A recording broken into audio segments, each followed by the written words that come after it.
Bonjour, mon nom est Marie-Pierre Prudhomme, je suis hypnothérapeute, également formatrice en hypnose au centre Formatera. Vous vous demandez peut-être ce que c'est finalement que l'hypnose, l'hypnothérapie. Alors, je vais vous expliquer brièvement de quoi il s'agit. L'hypnose, ça n'a rien de magique, ça n'a rien de miraculeux, ça fait partie de nous. C'est un état naturel, un état dit modifié de conscience, EMC. Alors cet EMC, nous nous y connectons juste avant de nous endormir, juste après le moment du réveil, ou peut-être que vous avez déjà expérimenté lorsqu'on fait de longs trajets en voiture et hop, c'est l'esprit décroche.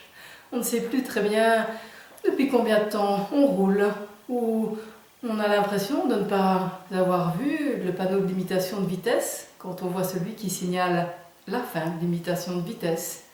Ou quand on regarde un spectacle, focalisé sur le spectacle, on fait abstraction de ce qui se passe dans la salle. Tout ça, ce sont des états qui font partie de la grande famille de l'état d'hypnose. C'est un état qui est mesurable par électroencéphalogramme. Donc on distingue un état de sommeil, un état de veille et un état modifié de conscience comme l'hypnose. Alors cet état modifié de conscience, il nous intéresse dans le cadre thérapeutique car quand nous sommes en état d'hypnose, eh bien l'inconscient est en fait très accessible et très réceptif. Et c'est lui que nous visons. C'est cet inconscient que nous visons pour pouvoir modifier notre perception de la réalité, qui parfois nous fait souffrir, pour pouvoir modifier des comportements, que ce soit acquérir de nouveaux comportements ou laisser de côté des comportements comme fumer par exemple, qui sont néfastes pour la santé. Une séance d'hypnose, comment est-ce qu'on la vit? Eh bien, chacun à sa façon. Il y a des façons, autant de façons de vivre d'une séance d'hypnose qu'il y a de personnes. Mais d'une façon plus générale, surtout, ne vous attendez pas à vous sentir déconnecté, à vous sentir endormi, anesthésié, et de vous réveiller en vous demandant si vous êtes une chèvre ou si vous avez toujours vos deux jambes. Ça, on va le laisser pour l'hypnose de spectacle. On ne vise pas ça du tout en hypnose thérapeutique.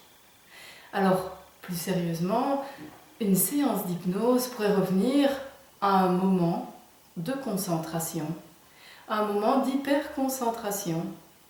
Alors parfois, on peut sentir le corps qui s'alourdit ou qui devient très léger, des picotements ou rien du tout ça. Ça varie d'une séance à l'autre et d'une personne à l'autre. Même parfois, certaines personnes peuvent être contrariées pendant la séance. Les enfants peuvent être agités, ouvrir les yeux, les refermer, et émerger de cet état hypnotique et y revenir. La séance d'hypnose, la vivre plutôt que d'en parler. L'idéal, c'est de pratiquer avec un thérapeute qui va pouvoir l'adapter à la personne que vous êtes, calibrer son travail, l'ajuster sur votre thématique et faire de cette séance votre séance. Il y a bien sûr des séances d'hypnose qui sont à télécharger, on en trouve un petit peu partout sur le net, on en retrouve aussi sur mon site Hypnopulse, sur ma page Facebook où il y en a une aussi qui est offerte. Ce sont des thématiques qui sont abordées de façon un petit peu plus générale et où on va pouvoir déjà faire un travail sur soi.